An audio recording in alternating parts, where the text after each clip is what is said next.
GRENKE Chess Classic here. The first round's just finished. Got some exciting games already, and the game everybody has been waiting for, Caruana versus Carlsen. It's the warm-up for the World Championship match, and it was an exciting game. What do you think, Peter? We have a recap, just like we did last year with Peter Leko, Grandmaster Leko, who commentated this afternoon, and we'll try to explain perhaps how Magnus would have won this game.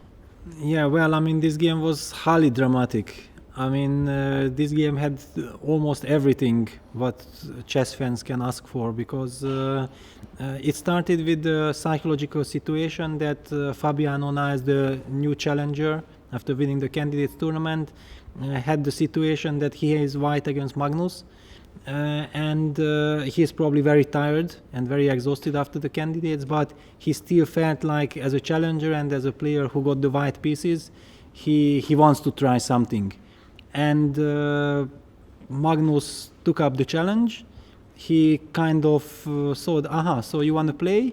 Let's play. He provoked Fabiano, and already after like 5-6 moves they left completely the theory, and it got some very, very unbalanced, unusual position, which suddenly turned out that was easier to play with black. Black seized the initiative with some very nice maneuver in the middle game. Fabiano reacted very principled, but the principled way was maybe not the best. Mm-hmm.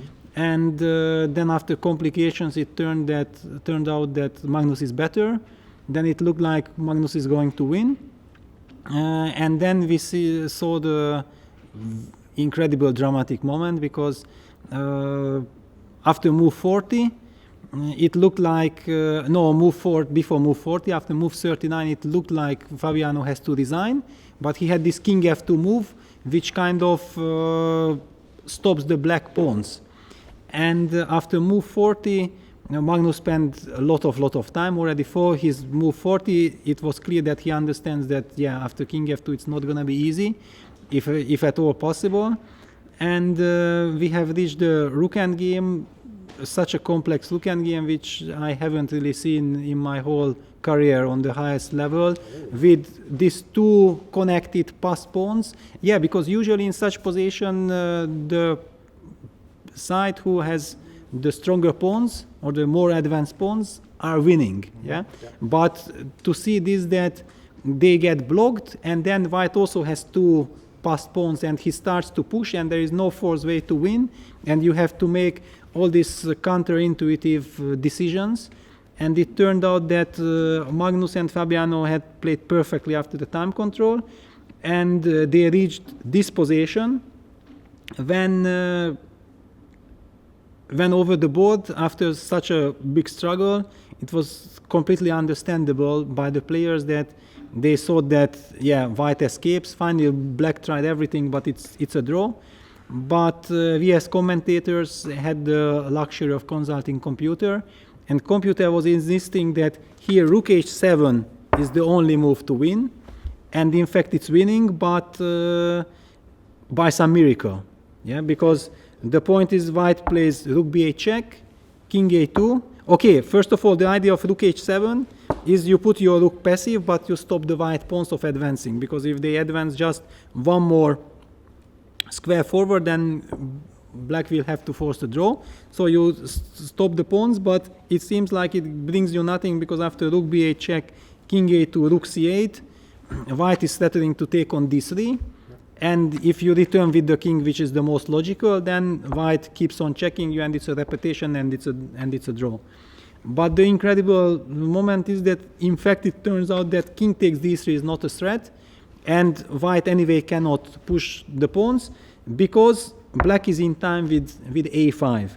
I mean, the move is really shocking, because it looks like now white takes on d3, and maybe white will even win the game. But now black plays the stunning king b1 move, and giving check doesn't really help, because then king c1, rook c8, king d1, the king comes from the other side, and then we get the same position. So white actually takes on c2, then black gives the check, king comes to e4, king takes on c2. Now the pawn race starts with g5. It doesn't really matter that you have rook or not, you already can't stop the pawns. But the critical moment is that finally you are just one tempo ahead. That's why a5 was important. Without a5, with pawn on a7, it would not work for white. I mean for black, but now it works, and black wins. I mean, really incredible moment, because if it's a study and people tell you that, yeah, here black to move and win, then you find it.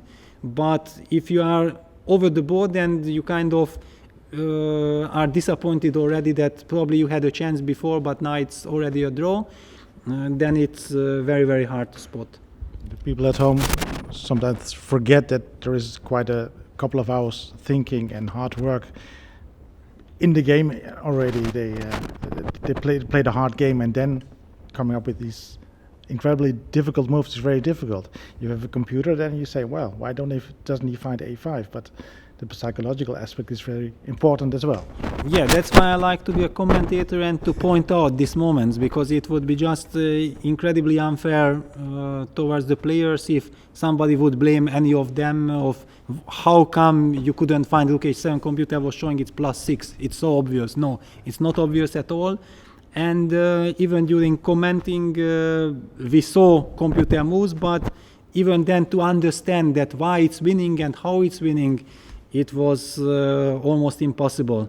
I mean, once you see it, then it's possible, but you understand that if you would not know it, you would put yourself in the shoe of Magnus, then you understand that it's extremely difficult and unlikely that you can find, because it's so illogical, all the decisions, and he had found all the illogical things and got to this position and then thought that, okay, now finally it's a draw.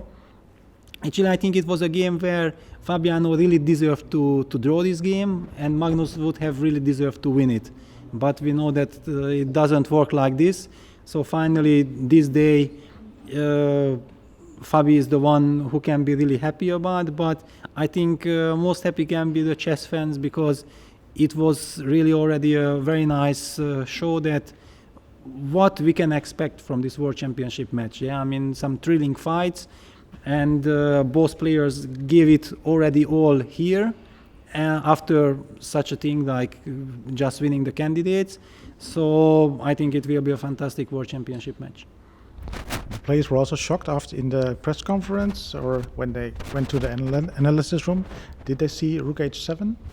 No, rook h7 was missed by both of them because of this king b1 final, this a5 king b1 idea. This is very easy to miss. You already don't think in this direction, and okay, it was such a big struggle. I think Magnus was more complaining that before the time control he could have chosen maybe a more practical way, but he simply missed that. He just couldn't believe that this king f2 can give white hope to save the game. And okay, a thrilling battle with a draw finally. With some other games, 4 more games. You tend to almost forget in this fantastic fight here that there were 4 more games, exciting games. Vityukov won today. What about that game? Yeah, it was a very interesting game. Nikita Vityukov won against Matthias Bluebaum. I think at the beginning, Matthias with white was quite ambitious. I mean, it was a strategical battle, and he took some risks, but black played extremely well, and he reacted. We also spotted this idea that he can sacrifice, make a temporary piece sacrifice, which white has to give back, after which probably the position is equal, but white has to be very precise.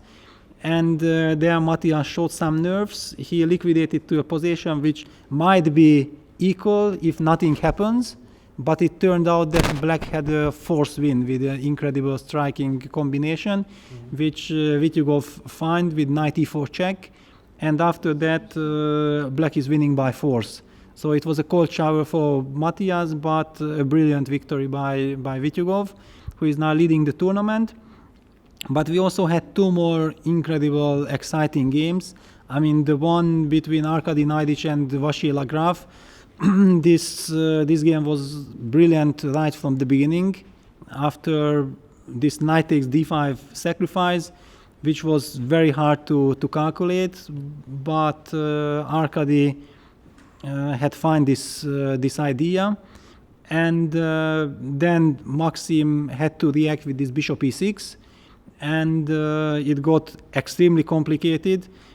Finally, it turned out that there was a mistake by Maxim Vachilagraf of playing queen e8, because he missed or allowed or underestimated this knight e4 idea, which was actually just fantastic. And nevertheless, still everything was open, because black had to sacrifice the exchange, but the white king was very, very shaky. So many things to calculate. Arkady got into time trouble, and I think just at the moment when he thought that he had stabilized the position, now he's going to win, which was very logical to think like this with few minutes on the clock.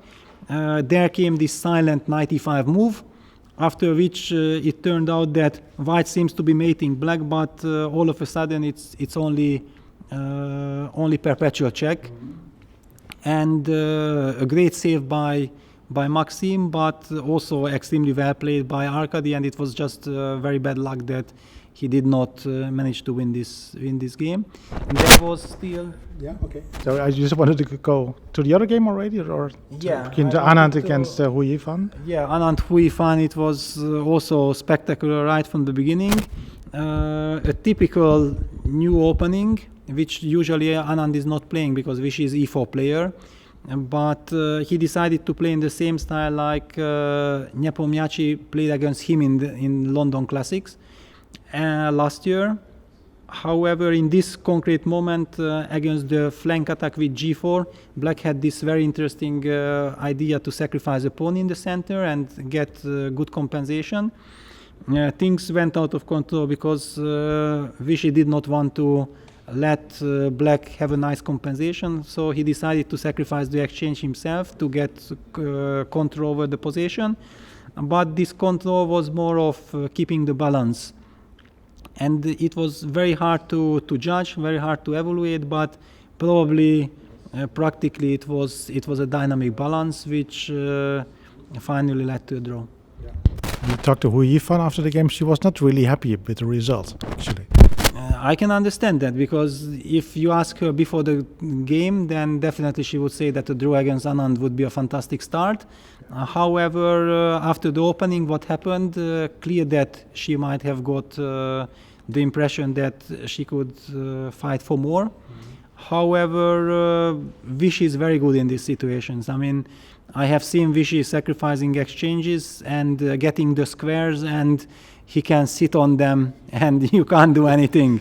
I mean, he just doesn't let anything happen, and this is exactly what happened in the game. Then the pawn structure transferred with d takes e3, and white always had stability. So maybe with some computer precision, a computer would be able to pose problems, but I think there is no such human in the world who could pose really Vishy problem over the board in this position. Okay. Then we have one more game. Levon Aronian tries to recover from this disastrous candidates tournament, starting with a draw against Georg Meyer. How about that game?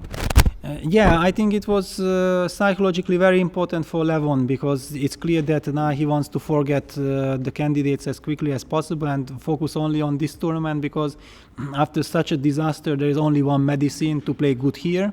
And if he does play well here, then he can forget it much easier than if he would not play anything at all, because then I think after such tournament, if you have to interact with people and start answering questions, what went wrong and like this is the worst thing that you can imagine.